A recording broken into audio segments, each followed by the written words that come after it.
Di antara lantai 10 sama 11 ini hawa tuh beda, panas gerah, pengap, kayak orang pengap hawa. Ketika saya naik itu saya ngeliat sosok, bener-bener sosok. Lah saya bilang, kamu lihat juga? Ngeliat kan? Oh, ngeliat juga. Istri juga ngeliat, karena posisi kalau ruang tamu saya kan posisi sofanya letter L bang. Jadi saya duduk di yang sofa yang ujung nih, sedangkan istri duduk di sofa yang lebar. Nah, sofa yang lebar ini madepnya kan ke dapur. Jadi dia lebih jelas ngelihat dibanding saya. Kalau saya lebih ke mata ekor ngeliat, karena saya nengok nggak terlalu kelihatan, cuman setengah kepala. Kalau dia malah ngelihat sosok.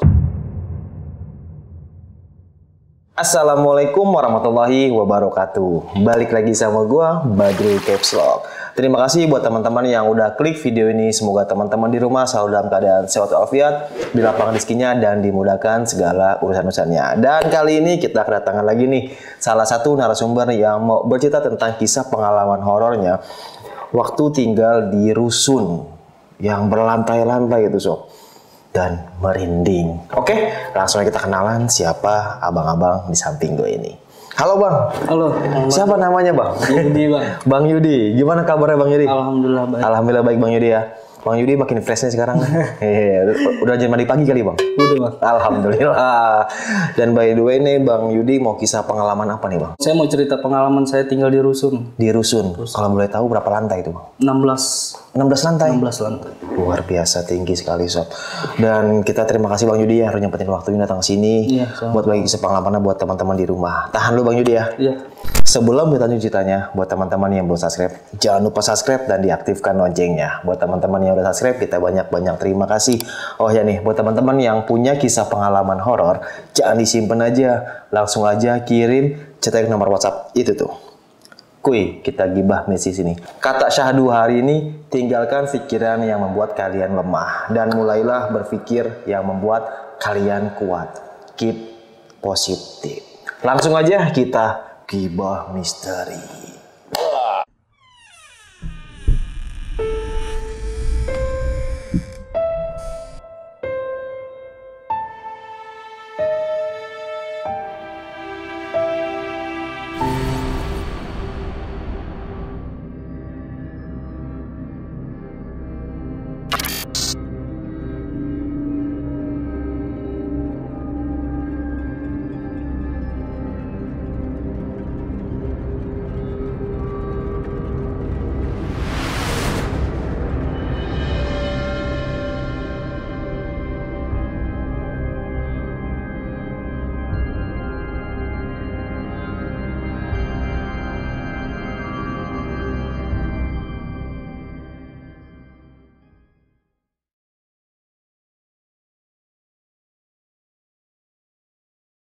Gimana Bang Yudi, kisah pengalaman tadi Bang? Saya tuh tinggal di rusun daerah Cakung, Jakarta Timur.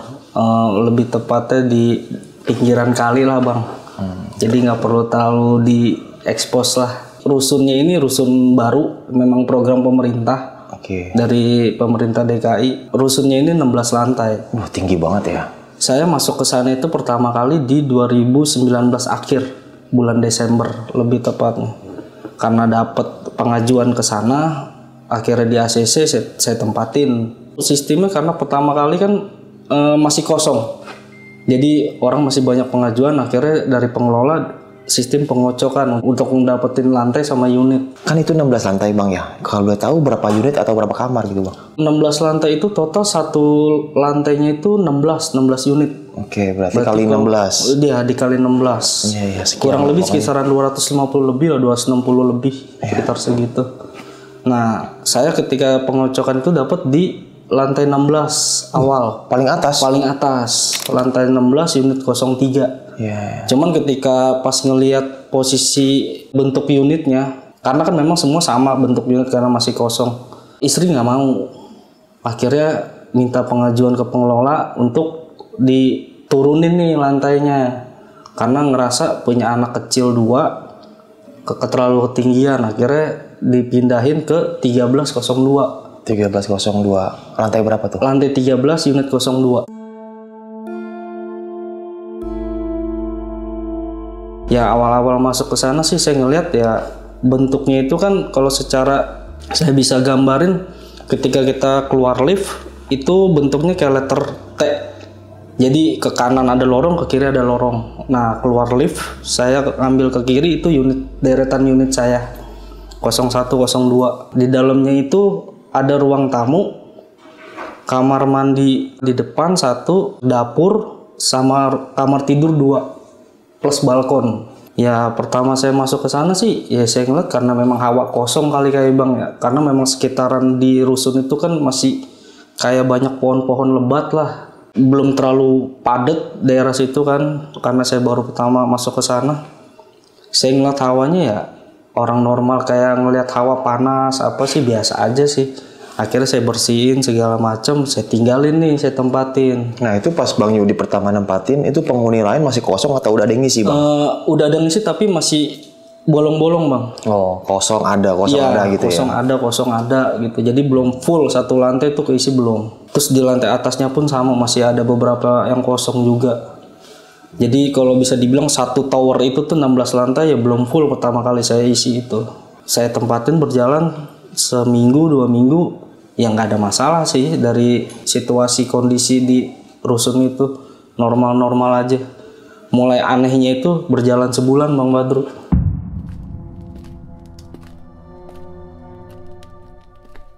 Satu bulan berjalan saya tinggal situ, saya pulang malam, saya taruh rokok biasanya di ruang tamu tuh deket TV. Nah selesai saya pulang, biasanya kan saya langsung mandi nih, nyampe rumah langsung bersih-bersih lah, baru main sama anak. Cuman posisi karena memang anak udah tidur, saya bersih-bersih, akhirnya saya ke ruang tamu, saya taruh rokok nih. Saya tinggal mandi. Nah ketika saya balik lagi, rokok saya separuh udah nggak ada Bang. Kemana itu? Saya juga nggak tahu makanya. Oke. Posisi rokok itu baru saya 1 bungkus, baru saya isep itu kurang lebih 3 batang lah. Iya. Kalau misalkan rokok isi 12 ya berarti masih ada kisaran 9 Bang. Itu sama kotak-kotaknya hilang? Sisa setengah Bang. Oh. Yeah. Padahal saya tahu di rumah, di unit saya itu cuman ada istri sama saya sama anak doang. Saya ingat banget itu karena sebelum saya naik ke lantai 13 saya di parkiran ngerokok dulu. Harusnya ada 10 batang, saya isep 1 berarti sisa 9 kan. Saya tinggalin, saya naik, saya tinggalin mandi di ruang tamu, saya mau ngerokok lagi sambil nonton TV, kok rokok saya sisa 6, saya bilang. Ini yang 3 kemana? Saya tanya istri di kamar, kamu mainin rokok apa ngambil rokok? Enggak, dari tadi di kamar katanya. Oh saya bilang ya udahlah, saya nggak mau gubris Bang, karena kalau kita manusiawi keadaan kayak begitu pasti aneh sih. Iya, iya. Berjalanlah sehari 2 hari setelah dari hilang rokok itu. Nah malam pernah ketika saya belum pulang, istri itu tidur di kamar, kan ada kamar anak sama kamar saya nih, ada 2 kamar. Tidur deket kamar anak nih bareng, nemenin anak tidur karena saya belum pulang kan. Itu posisinya di atas unit saya itu kayak ada orang jalan Bang.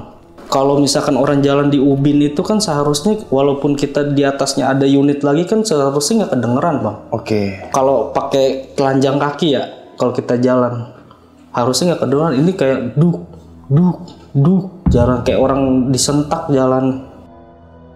Padahal pada saat itu istri tahu di atas unit kita yang 1402 itu kosong Bang. Karena kan masih baru awal-awal 2 bulanan nih tinggal di situ. Istri berpikir mungkin dari sebelah kali atau dari depan unit, lorong maksudnya dari lorong gitu. Ketika saya pulang dia ngomong, istri, kok tadi kayak ngedengar orang jalan ya, tapi jalannya nyentak di atas kamar, posisi persis di atas kamar.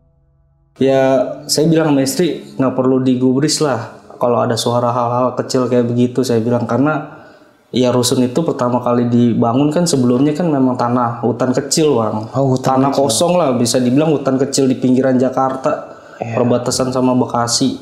Ya secara nggak langsung saya tahu histori itu tempat lah masih bener-bener kosong banget, dibikin rusun.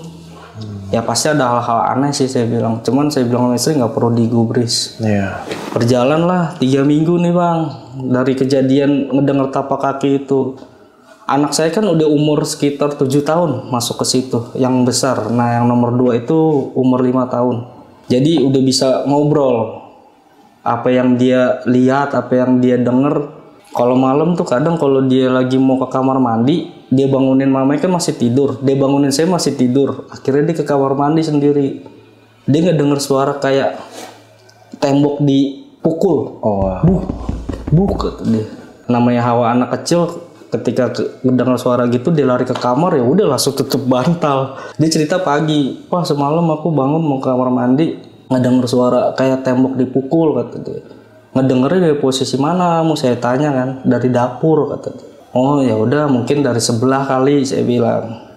Tapi itu posisi dia itu jam 2 pagi apa dia bangun itu ke kamar mandi. Masih hal-hal kecil lah saya bilang.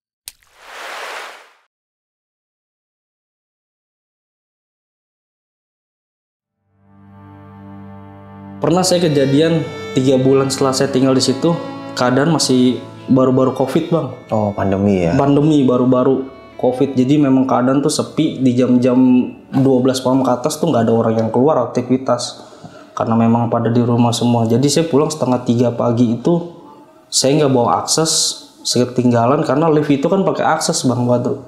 Jadi harus kita tap pakai akses, baru kita pencet lantai kita.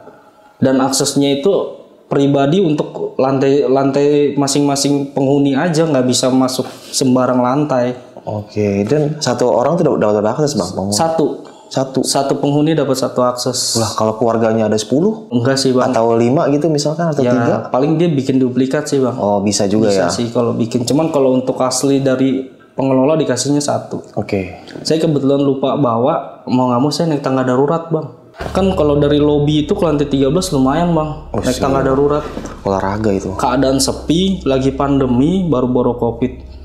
Mau nggak mau nggak ada pilihan, setengah 3 pagi istri ditelepon nggak diangkat, saya jalan nih dari tangga darurat, posisi capek, pelan. Itu saya ngedenger kayak ada tapak kaki ngikutin, Bang, di tangga. Tuk. Saya berhenti, nengok nggak ada. Saya naik lagi, bunyi lagi. Saya lari nih, agak cepet, naikin beberapa anak tangga ngelewatin, malah makin kenceng tapaknya. Wah, saya pikir ini apaan, saya bilang. Akhirnya saya turun, masuk ke lantai 8. Sampai di lantai 8 saya udah kagak berani ngelanjutin lo tangga darurat. Kenapa tuh? Ya karena diikutin suara itu, Bang. Tapi nggak ada orang di bawah? Nggak ada, Bang. Karena kan kalau misalkan tangga darurat, walaupun memang keadaan sepi, orang jalan di bawah kan suka kedengeran. Nah itu saya melongo sampai ke bawah, nggak ada ngikutin, Bang. Emang bener-bener saya doang. Atau orang berpikirnya kan, saya mungkin berpikirnya, wah ini security kali ya, lagi patroli atau apa. Nggak ada juga, security ada di lobi. Akhirnya saya ke lantai 8. Alhamdulillah saya ketemu salah satu penghuni unit yang lagi nongkrong di depan unitnya. Saya tanya, "Pak, megang akses los nggak?" Saya bilang, karena kan ada beberapa orang yang dikasih akses los itu kayak pedagang. Jadi dia bisa ke semua lantai kan. Alhamdulillah dia megang, Bang, akses los. Saya dikasih ke lantai 13, saya naik, saya gedor-gedor langsung pintu. Karena keadaan saya keringetan, istri nanya kenapa, udah nanti aja ceritanya, saya bilang.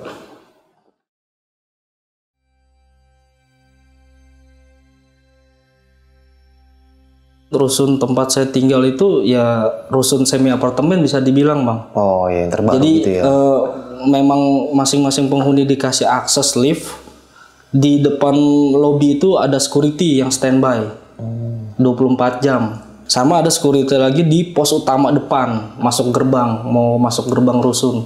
Oh, berarti bukan rusun yang kayak zaman dulu kan? Bukan kayak rusun kontrakan tuh iya, panjang tuh ya? Bukan rusun yang zaman dulu sih, Bang. Jadi yang bener-bener rusun yang dikelola baru sama pemerintah itu. Oke. Bisa dibilang sih orang mungkin sebutannya rusun tower kali, Bang. Iya. Orang yang banyak orang tahu. Nah, berjalannya 4 bulan saya tinggal di situ, itu penghuni udah mulai banyak tuh, Bang. Yang tadinya orang udah dapat pengocokan unit sama lantai itu belum ditempatin, akhirnya pada datang nih satu-satu nih. Bisa dibilang lagi COVID itu mungkin di 6 bulan kali ya. 6 bulan saya tinggal di sana, itu bener-bener keadaan full. Paling yang atas itu tuh lantai 16 yang kosong. Ada beberapa yang ngisi, cuman kebanyakan yang kosong sih pada saat 6 bulan awal itu. Mungkin kosongnya itu bukan karena nggak laku ada penghuninya, tapi karena keadaan rusak, Bang. Dari segi temboknya belum layak huni, jadi masih dalam perbaikan. Kalau keadaan udah full, itu di 7 bulan saya tinggal. Oke. 7 bulan saya tinggal di situ full tuh bener keadaan tower. Jadi memang bener-bener rame. Ya saya berpikirnya keadaan udah rusun rame, udah banyak orang ya, nggak ada hal-hal kayak begitu lagi yang saya dengar. Justru malah terbaliknya bang.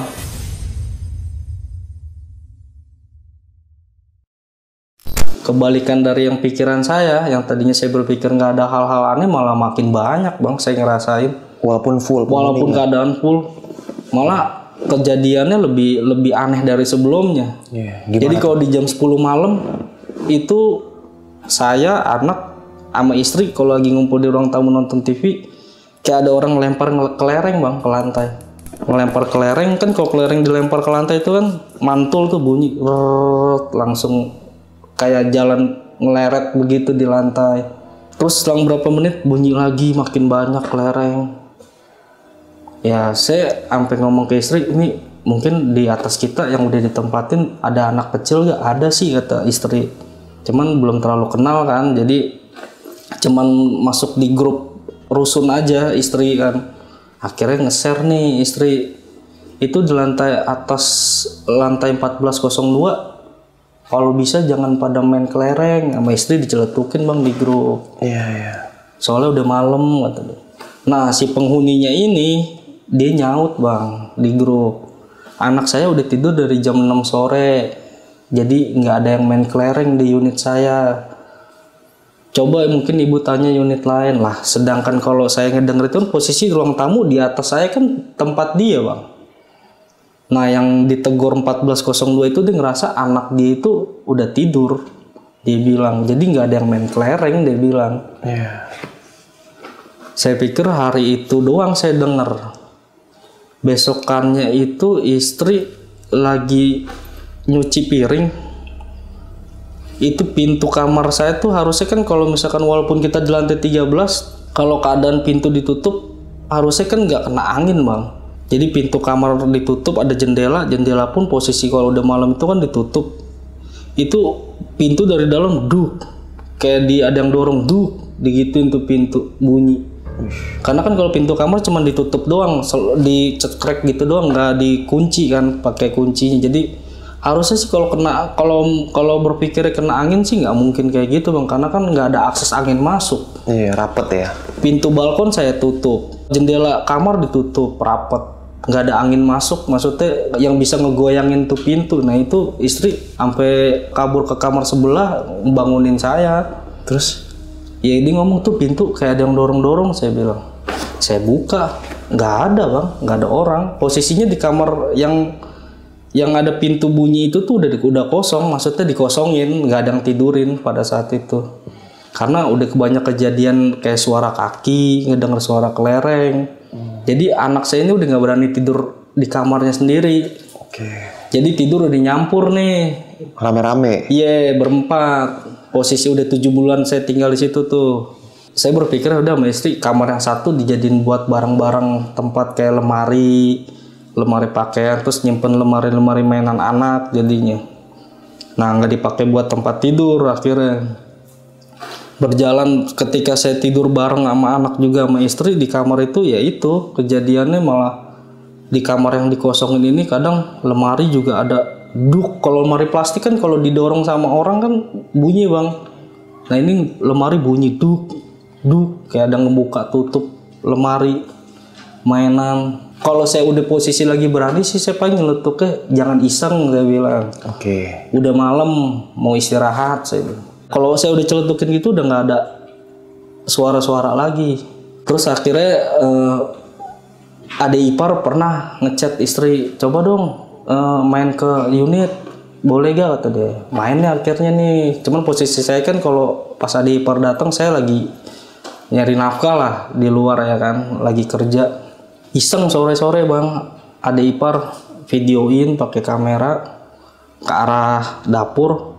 Itu di meja dapur dekat kompor, dia di kamera dia tuh ada anak kecil lagi begini bang, duduk, rambutnya ke depan, kurang lebih anak umur 8-9 tahun lah posisinya. Dia ngeliat video, dia ngeliat ada sosok anak begitu, padahal posisinya anak saya ini nih lagi sama adik ipar saya di sebelahnya. Istri lagi di kamar, dia di ruang tamu videoin, dia ngeliat posisi anak kecil begitu, dia kaget, kasih tahu ke istri, udah hapus. Akhirnya dihapus bang videonya. Saya pulang dikasih tahu tadi kan nama adik ipar saya Monik, si Monik videoin ada sosok jelas banget duduk di meja deket inian dapur, kata dia. Udah biarin, berarti itu dia, saya bilang, mungkin yang selama ini ganggu, saya bilang. Karena kalau dia ngelihat ngasih tahu anak umur kisaran 8 sampai 9 tahun, berarti kan gak jauh beda sama anak saya bang, yang 7 tahun itu kan pada saat itu. Mungkin dia demen apa gimana, saya nggak ngerti deh. Ya kalau saya berpikir sih mungkin cuman sekedar dia lewat atau emang jalur dia, saya berpikir ya. Tapi makin kesini setahun berjalan, dia malah nampakin bang.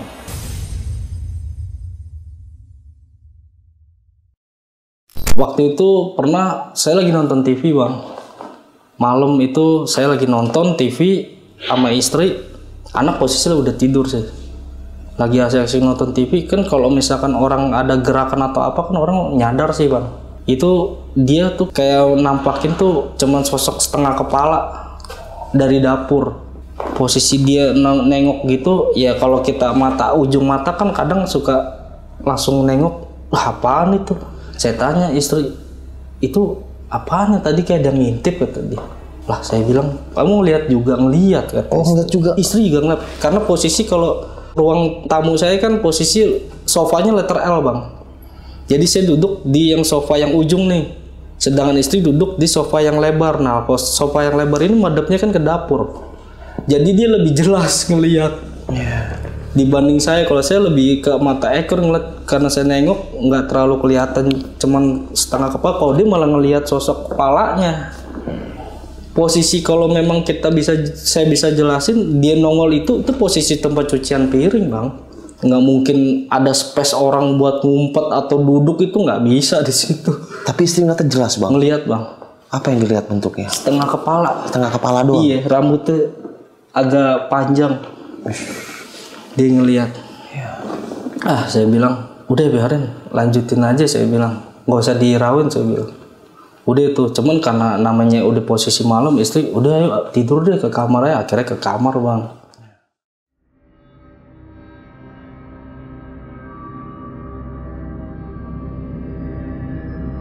Kalau malam-malam saya kan suka kebangun deh kalau untuk ke kamar mandi, suka ngerasa pengen buang air. Iya, suara kelereng itu nggak hilang bang. Suka ada aja suara kelereng dilempar, truk panjang gitu suara kelereng. Gila ya. Saya bilang, wah nih mulai lagi gangguan, saya bilang. Besokannya kadang ada suara yang aneh-aneh juga, kayak suara orang nangis. Pernah saya dengar juga. Nah waktu itu malah lebih aneh lagi, saya siang-siang bang Badru. Saya lagi posisi hari Minggu libur, anak lagi main di luar nih sama temen-temen sesama unit lah, penghuni. Jadi di unit saya tuh cuman saya sama istri lagi nonton video dari YouTube lah, video kayak film-film begitu. Nah tiba-tiba saya diketawain bang Badru. Suara ketawa. Suara ketawa jelas. Saya lagi nonton berdua sama istri tiduran di kamar. Itu suara cekikikan. Panjang langsung. Siang-siang jam 12:30 siang bang Badru. Tetangga kali. Itu posisi bener-bener sunyi hari Minggu. Kalau saya ngelihat tetangga ya pintunya ditutup, nggak ada aktivitas gitu di dalamnya, mungkin lagi pergi atau kemana. Itu saya ngedenger suara itu, istri saya langsung nengok. Posisi sih kita nengok barengan. Kamu ngedenger kata dia. Siapa yang ketawa ya? Udah biarin, mungkin lagi lewat, saya bilang. Saya selalu kasih inian positif sih ke istri, walaupun ada gangguan-gangguan. Jadi nggak cuman nggak cuman malam, siang pun ada gangguan. Malah yang saya pernah dapat alamin lagi tuh kejadian, malah saya ngeliat sosok nenek-nenek bang Badru. Nenek-nenek. Itu kejadiannya di tangga darurat juga. Itu saya pulang jam 1 malam, sama posisinya. Saya tuh teleponin istri, karena kalau dulu saya kan akses nggak boleh saya bawa sama istri, jadi takut kalau dia buat naik turun ya kan, buat ke bawah belanja ke warung atau mau jajan anak lah nemenin, Jadi harus pakai akses. Jadi kalau saya pulang malam itu kadang istri alasannya saya standby deh di handphone. Tapi kenyataannya kalau saya pulang larut malam ya istri udah ketiduran. Iya. Mau nggak mau nggak ada pilihan, saya pasti naik tangga darurat.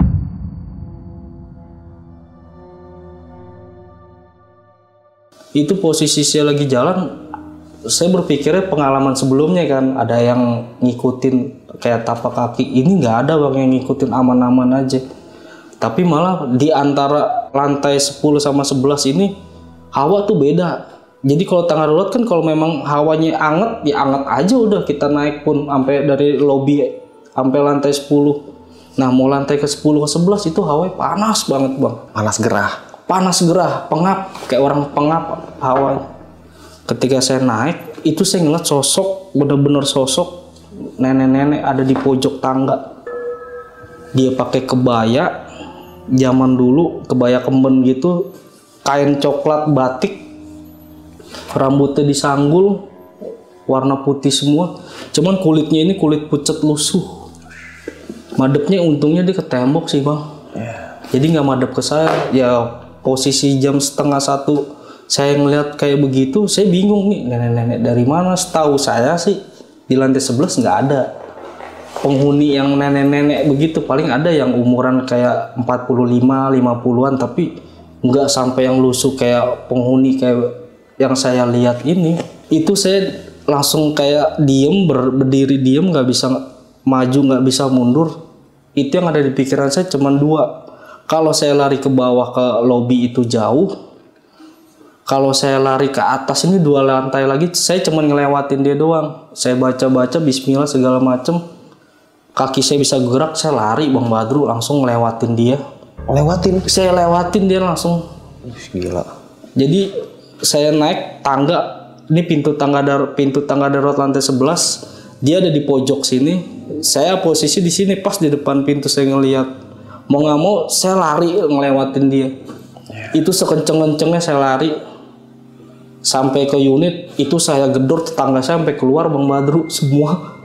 Saking kencengnya saya gedor, udah bener saya ngelihat fisiknya yang kayak begitu. Karena yang saya takutin ya saya ngelihat fisik keadaan dia yang saya lihat. Kalau dia tiba-tiba nengok sih saya khawatirnya sih. Tapi dia nggak nengok ya? Alhamdulillah nggak nengok bang Badru. Tapi ya karena hawa lagi takut kali bang Badru, jadi lari bener-bener kenceng. Saya paksa, saya gedor unit sampai pada bangun tetangga. Kirain siapa, ada apaan sih? Enggak ada apa-apa. Itu keringat saya udah banyak bang Badru. Karena emang dari hawa panas yang saya rasain sama capek juga dari naik tangga darurat, dicampur lari juga bang Badru jam segitu. Saya masuk unit, saya kasih tahu, bilangin sama anak, maksudnya sama anak saya, jangan main di tangga darurat, saya bilang. Emang kenapa? Ngelihat sosok nenek-nenek. Saya yakin itu sosok penghuni di situ, saya bilang. Karena dia nggak ngelakuin apa-apa bang Badru, cuman dinampakin wujud doang di pojokan tangga darurat itu di lantai 11. Nah berjalan dari saya kejadian itu, saya kasih omongan ke anak saya juga, jangan main tangga darurat. Saya bilang takutnya kamu kenapa-napa, apalagi kalau habis maghrib udah jangan main di situ. Kalau mau main di rumah aja lah, di unit, saya bilang. Atau kan kalau di depan lift itu kan ada selasar tuh, kayak lahan buat orang ngumpul pengajian ya. Paling saya saranin kalau mau main di situ lah, kalau di lantai. Jadi jangan sampai ke tangga darurat. Nah itu kejadian setelah 1 tahun lah saya tinggal di situ tuh. Saya ngeliat sosok nenek-nenek itu. Dari situ diganggu lagi bang Badru dari tangga darurat, tapi di lantai tangga darurat lantai 13 tempat saya nih. Di lorong saya 1:30 pagi itu, kalau saya kan ke tengah malam suka lapar juga bang Badru. Jadi kalau istri saya suruh ke warung kan kalau ke warung kita harus turun dulu ke lobi, agak jalan kira-kira 100 meter lah dari tower saya itu, baru ketemu warung. Berarti keluar tower dulu? Keluar tower dulu bang Badru. Berarti di tower tuh nggak ada warung bang? Pada saat itu belum ada.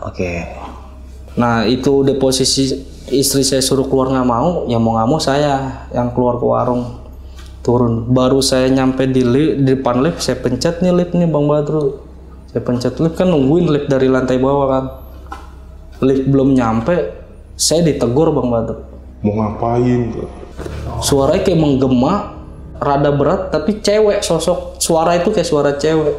Mau ngapain kata. Saya spontan langsung nengok dong, kok kagak ada orang yang negor. Biasanya kan kalau orang ketemu di lift kan negor nanya mau ngapain. Kan ada fisiknya pasti tetangga kan. Iya. Ini negor tapi nggak ada fisik. Saya nengok kok nggak ada orang. Saya masih berpikir positif Bang Badru. Akhirnya saya jalan nih. Kan kayak yang saya tadi bilang kalau di depan lift itu kan langsung lorong kan. Kanan lorong, ke kiri lorong. Saya nengok ke lorong kanan nggak ada orang. Nengok ke lorong kiri juga nggak ada. Saya penasaran. Coba deh mungkin di pintu tangga darurat kali ini. Saya buka pintu tangga darurat, nggak ada orang Bang Badru. Kosong juga. Kosong, lari saya langsung Bang Badru. Gila. Itu benar saya ditegur. Saya lari masuk ke kata istri, kok cepet ke warung? Apaan orang mau naik lift? Mau nungguin lift turun aja ditegur. Tegur sama siapa? Itu sama suara nanya mau ngapain saya bilang.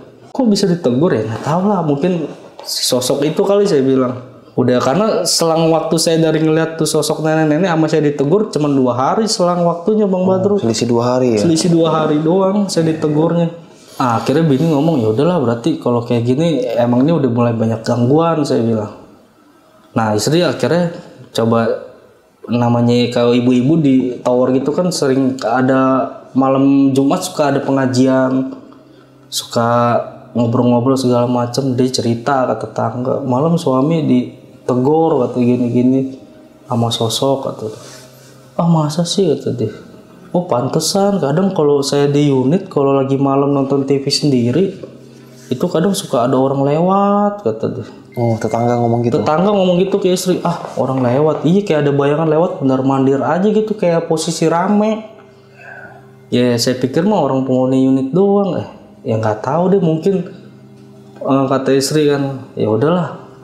Akhirnya saya coba cari tahu juga nih sama beberapa tetangga saya nih yang saya kenal kan. Nanya, lu pernah gak sih kalau di unit itu tidur suka ngerasa diganggu kata dia. Gue pernah Bang kata dia, diganggu. Oke. Nah gue lagi posisi istri lagi di rumah mertua, minta ke rumah mertua nih nginep. Mau nggak mau kan gue tinggal di unit nih sendiri nih. Nah gue ngerasa nggak enak. Akhirnya gue ajak temen kata dia buat nemenin, maksudnya tinggal di unit selama istrinya lagi nginep di rumah ibunya gitu. Itu temen dia yang lagi tidur di unit dia itu di depan. Itu dia ngerasa kayak orang lagi ngobrol banyak di depan unitnya Bang. Dia nggak bisa tidur sampai jam 4 pagi. Itu dengar suara orang ngobrol? Iya, ngedenger suara orang ngobrol. Kayak orang ngobrol aja kata dia banyak. Padahal ketika dia buka pintu itu nggak ada apa-apa. Nah akhirnya dia tutup lagi pintu. Tuh suara ada lagi, suara orang ngobrol. Tapi suaranya pelan gitu, suara kayak orang samar, suara samar gimana sih? Tapi posisi yang didengar itu dari depan pintu unit yang tetangga saya itu dia denger. Akhirnya digerasak gerusuk, dibangunin lah nih yang tetangga saya ini yang udah tidur kan posisi jadi tetangga saya tidur dianya belum. Dibangunin ngedenger suara, udah nggak usah dipikirin sini mah kata dia. Nggak ada apa-apa halusinasi doang digituin lagi. Ya namanya orang nggak pernah tinggal di situ, nggak pernah datang tiba-tiba ngedenger hal-hal aneh kayak gitu ya kan dia jadi nggak bisa tidur posisinya kan. Kepikiran lebih tepatnya bener kepikiran sih. Tetangga unit saya cerita kayak gitu. Wah masa sih kalau dari pengalaman lu sendiri apa yang lu rasain di unit ini? Nah kalau dari pengalaman dia tuh kalau dia masang lampu di ruang tamu itu selalu mati Bang. Oke. Jadi kalau dia masang lampu nih, dia baru beli lampu di ruang tamu dipasang sama dia. Dia tinggal keluar misalkan ke rumah mertuanya gitu sama istrinya. Itu lampu mati pas balik lagi. Tapi ketika tuh lampu dicopot diganti sama lampu yang lain yang ada nyala di kamar nyala Bang. Berarti kan bukan dari lampunya kan yang rusak. Makanya kata dia kalau digangguan kayak gitu terus kadang kata dia suka ada orang yang bayangan lewat kata dia juga sering ngerasain. Ini emang angker Bang kayaknya rusun kata dia. Saya bilang ya kalau memang dibilang angker semua tempat sih pasti ada saya bilang. Cuman ini tergantung dari kitanya, saya gituin kan. Ya udahlah kata dia, yang penting kita ngejaga ke anak aja sih, jangan terlalu ini.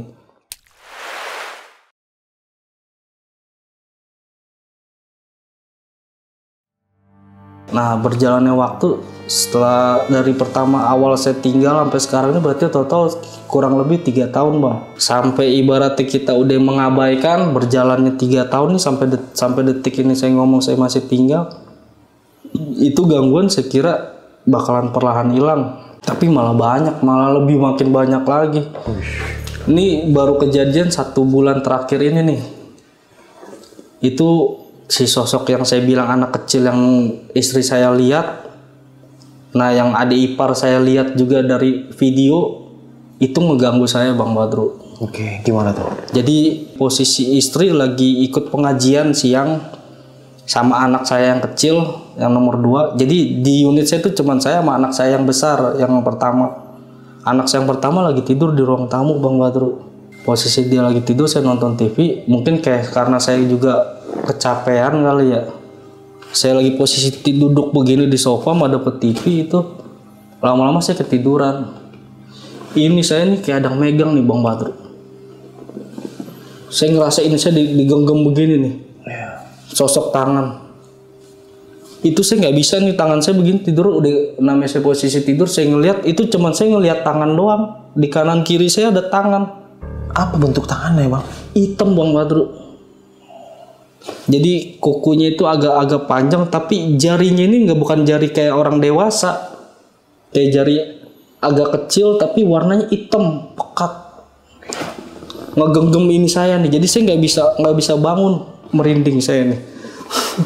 Saya bilang wah, saya baca Bang Badru, ada kurang lebih kisaran 5 menit baru tuh bisa saya lepas. Itu saya diganggu. Saya nggak tahu sosok, maksudnya saya nggak ngeliat wujud dia, saya cuma ngeliat tangan doang. Saya dipegangin begitu, saya nggak tahu tuh. Itu kenceng banget dari posisi saya lagi tidur tuh sampai saya bangun aja ngeliat itu nggak bisa lepas. Cuman saya ngeliat anak saya lagi tidur di depan saya nih. Posisi saya lagi dipegang begitu. Ya saya baca-baca, alhamdulillah 5 menitan lah. Itu baru lepas tuh genggaman. Gila, 5 menit. Langsung saya bangunin anak saya. Ayo kita pindah deh, saya bilang ke kamar. Itu siang Bang Badru, saya ngalamin 3 minggu yang lalu. Oke, gila seru. Saya cerita sama istri, kalau saya nggak tahu sih, mungkin kalau saya bilang sih entah pengaruh dari sofa, entah memang dia apa, karena sofa yang saya ada di unit saya ini pengasihan dari tetangga unit sih Bang, cuman beda lantai. Oke.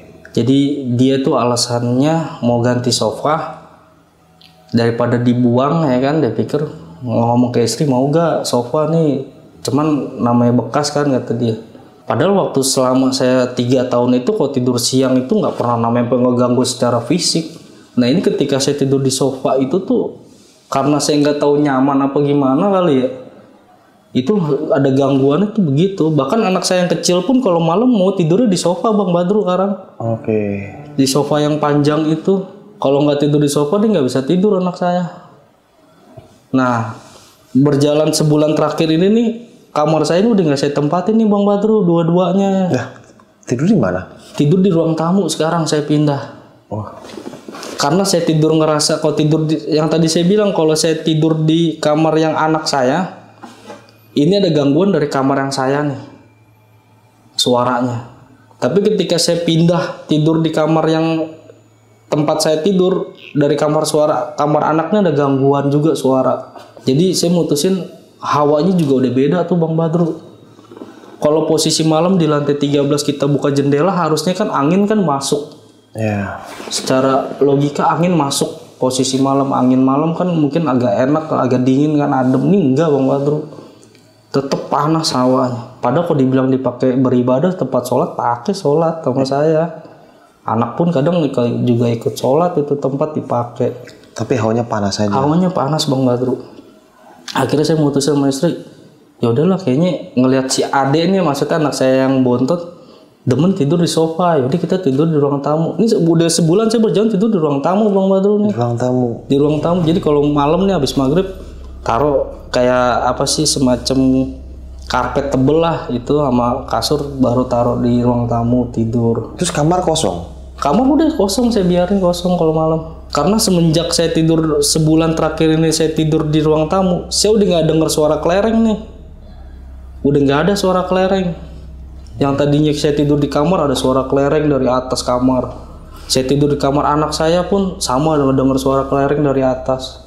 Nah ketika saya sebulan terakhir ini saya tidur di ruang tamu, saya udah nggak dengar suara kelereng nih, udah hilang nih suara kelereng. Suara tapak kaki juga udah hilang yang biasa saya dengar malam. Nah muncul suara, justru suara lonceng Bang Badru.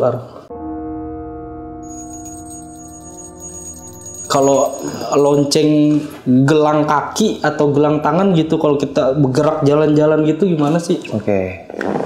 Itu yang ngedenger saya posisi malam jam 10 malam. Saya ngedenger, kok ada suara lonceng, saya bilang. Kebetulan istri sama anak nih lagi keluar, lagi ke warung. Saya dengerin suaranya ini dari dapur Bang Badru. Saya samperin, duduk dari sofa, saya samperin, nggak ada suaranya. Saya dengerin ke tembok tetangga sebelah, nggak kedengeran suara lonceng, tapi suaranya ada di belakang saya. Saya bilang, ini suara lonceng apaan? Saya bilang, saya balik lagi. Saya nggak cerita ke istri sama anak. Nah, di besok harinya ya, setelah saya dengar suara lonceng, saya kira saya doang. Anak saya yang gede, dia mau tidur, posisi saya udah tidur tuh. Saya, istri sama anak saya yang kecil udah tidur. Anak saya yang gede, matanya melotot aja. Karena dia ngebangunin istri, Noel, ditanya kenapa sih belum tidur? Aku dengar suara lonceng mah, kata dia. Di mana? Coba deh dengerin. Istri nggak denger Bang Badru. Oke. Pas anak saya ngedenger suara lonceng, istri nggak denger. Jadi yang dikasih pendengaran ngedengerin tuh malah anak saya yang gede. Jadi mata anak saya tuh cuma melotot, mendelik begitu kanan kiri. Iya. Mungkin dia nyariin kali suaranya. Tapi dia ngeliat anak lu Bang? Udah ngeliat sosok, cuman suara. Nah besok paginya cerita kan, Pak malam aku denger suara lonceng, nggak bisa tidur sampai jam 2, kata dia. Bangunin bapak nggak bangun-bangun, kata dia. Mungkin saya juga capean kali dibangunin nggak bangun kan. Saya tanya, kakak dengernya di mana? Itu deket dapur. Saya bilang persis kemarin yang saya denger. Saya bilang berarti anak saya dikasih denger suara juga tuh lonceng. Iya. Jadi kayak orang lonceng suaranya mental-mental Bang Badru. Kayak orang lari apa larinya banyak jejak begitu suaranya. Jadi dari dapur ntar ke arah balkon, balik lagi ke dapur, kayak gitu suaranya. Oh bolak-balik ya? Loncengnya.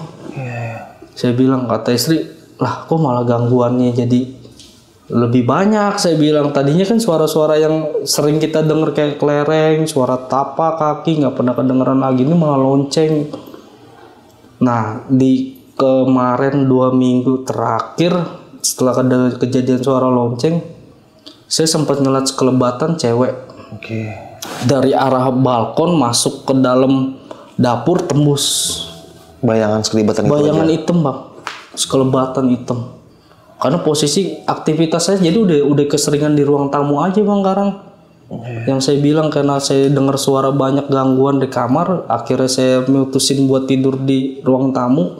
Aktivitas di situ aja udah, nonton TV lah, makan, nemenin anak main di ruang tamu. Aktivitas saya jadinya sekarang udah banyak di ruang tamu nih Bang Badru. Jadi yang saya tadi bilang entah tidur, nemenin makan anak, nemenin main ya kan kalau di rumah. Karena saya tipikal orang kalau udah pulang dari kerja udah nyampe di unit, saya nggak keluar-keluar Bang Badru. Nggak, maksudnya nggak main ke tetangga ngobrol gitu, enggak saya. Saya lebih orang yang kalau udah di rumah ya udah di unit udah mendingan sama anak nonton TV, aktivitas saya. Nah kalau udah tengah malam itu yang saya lihat selain sekelebatan itu ya kayak suara lonceng. Kadang nih ada kayak suara orang ngetok pintu, tapi saya nggak tahu siapa yang ngetok. Itu rumah abang yang diketok? Iya, unit saya. Tok. Ya kalau saya manusiawi ketika ngedengar suara ngetok langsung saya respon buka pintu dong. Karena kan posisi saya dari saya sofa duduk ini, pintu nih di samping saya. Deket. Saya buka nggak ada Bang. Nggak ada orang? Nggak ada. Ekstrimnya nih udah mulai 1 bulan terakhir ini nih. Kejadian yang bener-bener saya nggak pernah alamin, yang nggak pernah saya rasain seumur hidup, saya ngalamin nih Bang Badru di 2 minggu terakhir ini nih.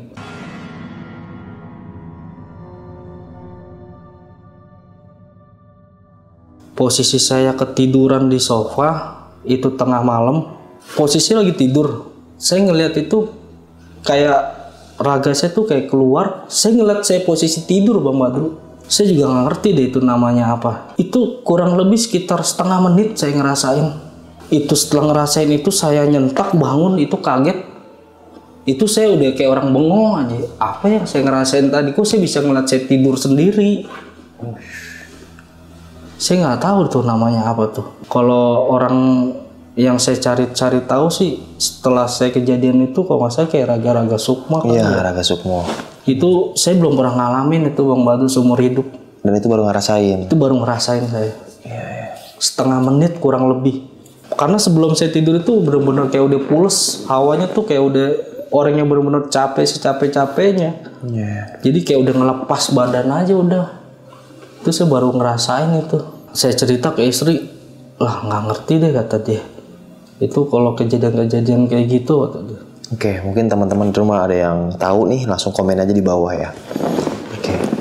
Saya dari kejadian itu saya lebih apa ya jadinya ya? Kalau ke anak saya lebih mau wanti-wanti sih Bang Badru. Jadi kalau di rumah kalau misalkan mau makan apa baca bismillah dulu, jangan lupa saya ini. Terus kalau mau kamar mandi baca doa saya bilang. Kalau mau masuk rumah assalamualaikum saya bilang. Jadi saya lebih ke arah ke situ sih. Jadi karena kita sih nggak tahu apa yang ngeganggu kita, apa yang ngikutin kita dari luar ya kan, atau penghuni itu suka atau enggaknya kayak gimana. Cuman saya lebih mengarahkan anak ke situ sih dari kejadian-kejadian ini. Nah, saya pernah itu ketemu sama temen, dia itu tinggal nggak jauh dari rusun tower saya Bang Badru. Setelah saya ngalamin semua nih fase di mana saya ngalamin semua gangguan, saya ketemu temen saya yang benar-benar orang udah lama di situ tinggal. Di mana? Nggak jauh dari tower rusun saya tuh. Tapi di luar rusun? Masih kawasan sekitaran rusun sih. Oke, tapi beda tower ya mungkin? Tapi beda tower. Oh, iya. Nah, saya ngobrol sama dia. Kebetulan saya udah lama gak ketemu, saya ngobrol sama dia. Oh, abang di sini juga. Justru dia baru tahu kalau saya tinggal di situ karena ketemu di jalan kan.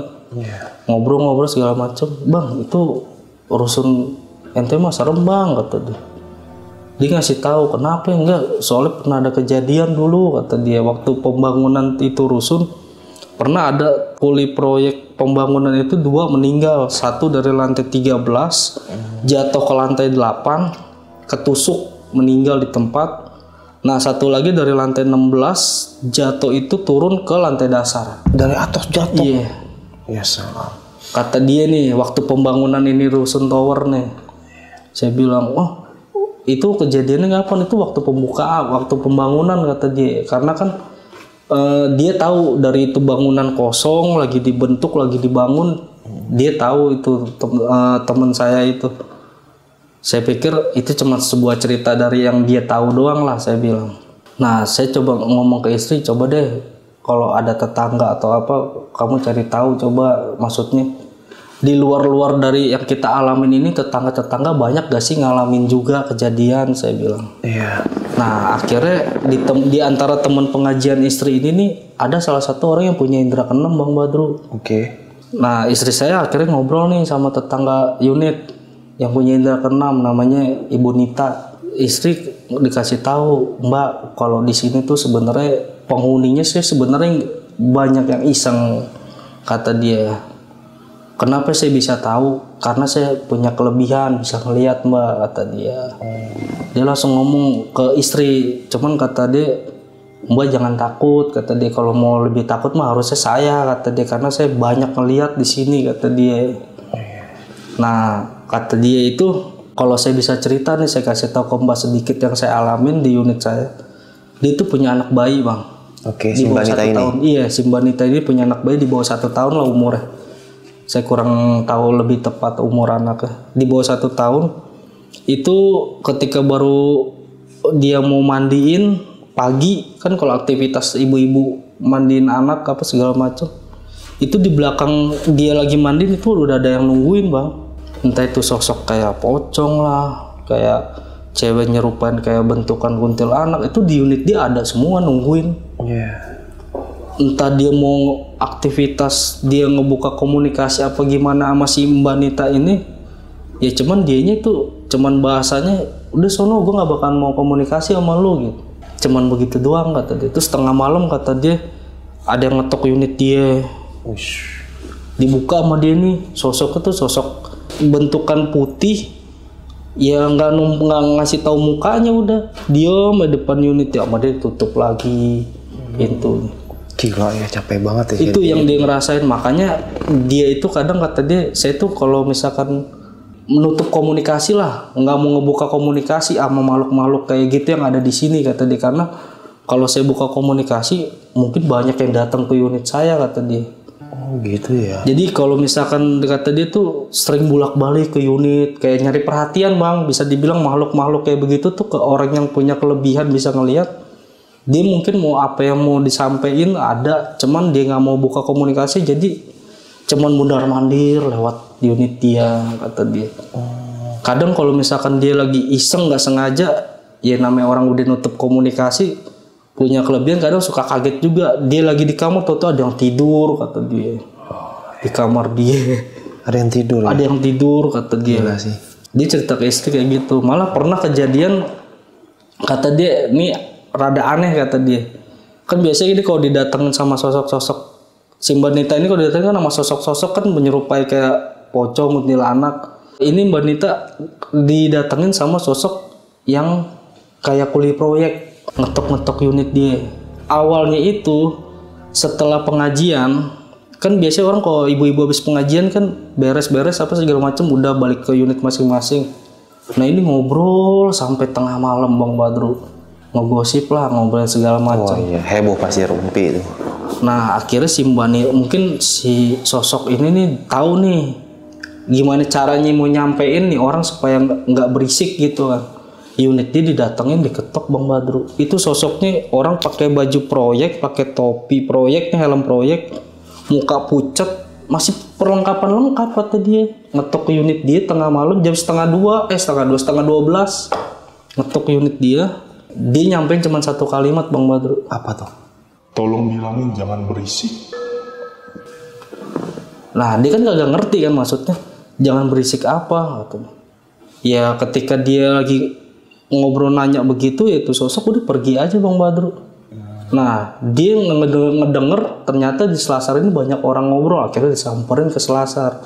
Selasar itu yang saya bilang ruangan kosong kayak aula kecil lah di lorong. Dibilangin, Bu maaf jangan pada berisik nih, udah setengah 12 malam. Soalnya tadi ada yang datang ngebilangin katanya jangan berisik. Udah akhirnya pada bubar Bang. Gila sih. Terus yang ngumpul nanya siapa yang datang tadi Bu atau enggak, gimana? cuman ada yang ngomong doang, ada yang datang. Dia cuman nyampein, ada yang datang ke unit saya nyampein bilang jangan berisik, suruh nyampein. Dia cuma ngomong gitu doang. Nggak bilang kalau setan yang nyamperin. Nah, ada beberapa mungkin dari orang yang ngobrol di situ tahu kalau dia punya kelebihan kan. Oke. Mungkin dia langsung nalar kali, akhirnya udah bubar tuh Bang. Bubar langsung ya? Bubar. Gila sih.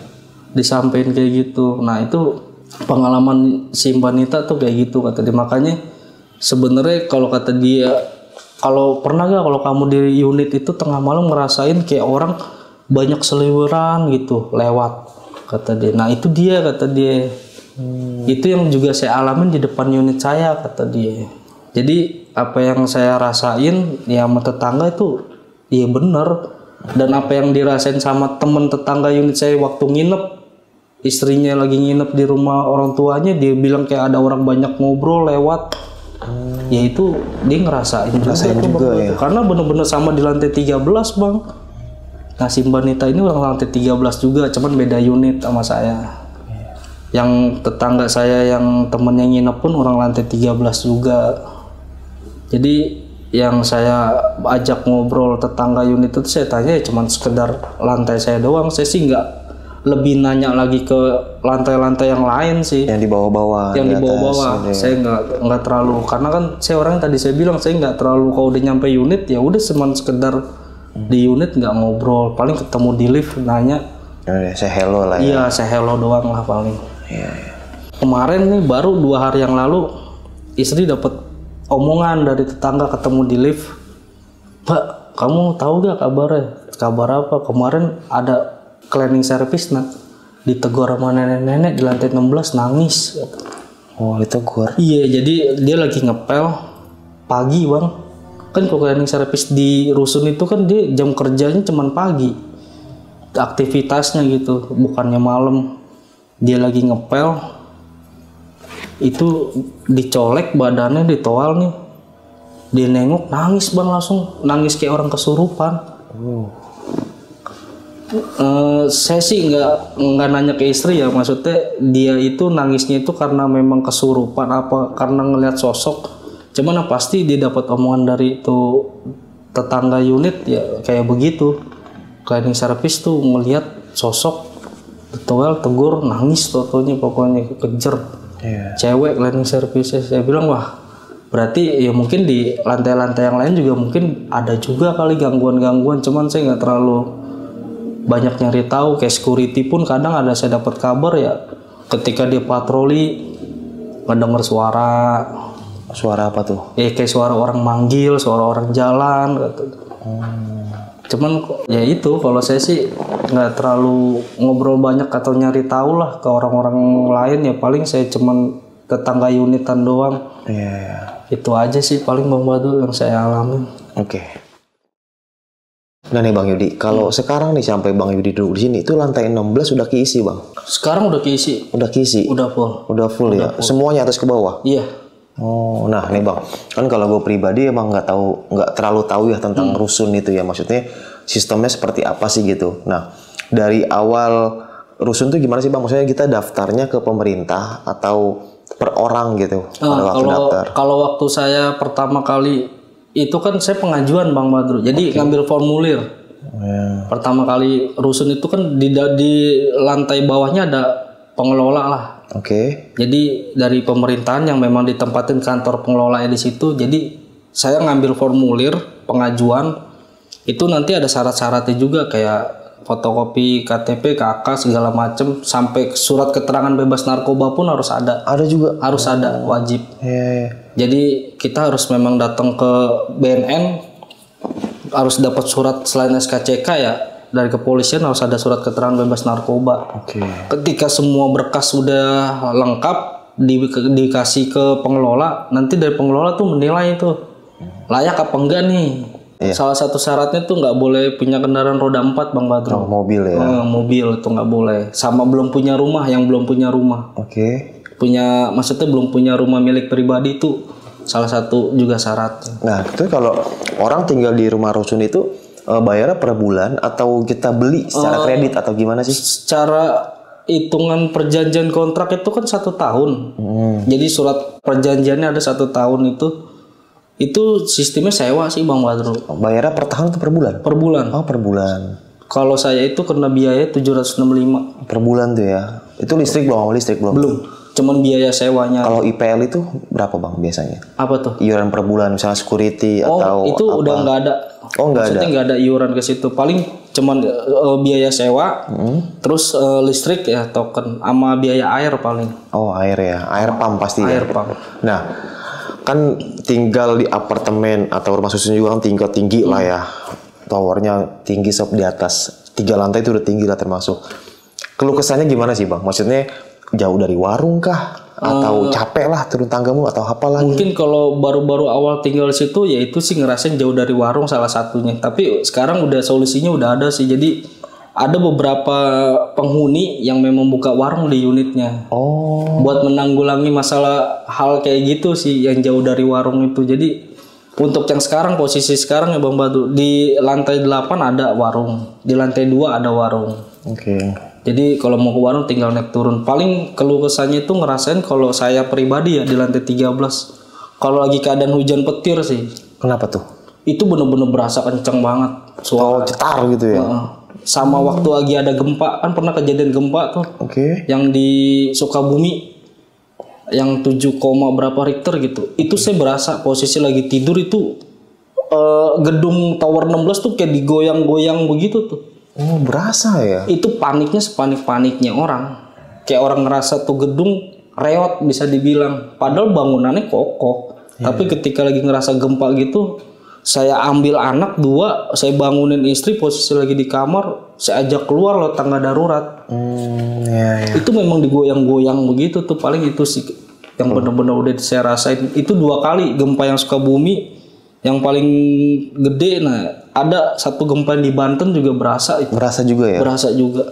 Dan terus Bang, kalau untuk kamar Bang Judi sendiri tuh unitnya, itu kan jendela gitu ya. Itu backgroundnya pemandangan atau gimana? Itu background saya posisinya pas dapet view-nya tuh Gunung Gede. Oh, Gunung Gede. Iya, kalau lagi udara lagi seger bagus. Kelihatan tuh ya. Itu view-nya kelihatan langsung ke Gunung Gede. Jadi salah satu tinggal di apartemen gitu Bang ya. Betul.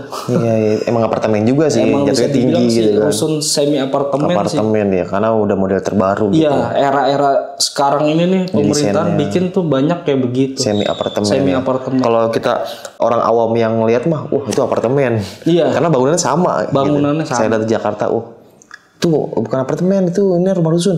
Bagus banget gitu kan. Bangunannya benar-benar didesain bagus gitu ya. Beda kayak dulu kan kayak lorong panjang gitu ya. Terus tangga bawah gitu.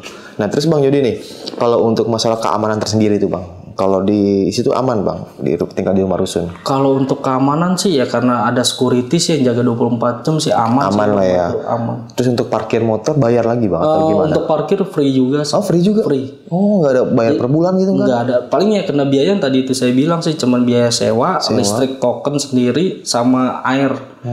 Cuman kalau di rusun itu token ini kita nggak bisa beli di luar Bang Badru. Oke. Jadi beli di pengelola harus. Oh ada juga di situ pengelolanya. Iya, jadi kalau kita masukin nomor token kita beli di online atau beli di Indomaret atau di luar dari pengelola itu nggak terdaftar. Oke. Cuman emang udah di set kayaknya sih. Di set ya, satu paket yang mau mereka juga ya.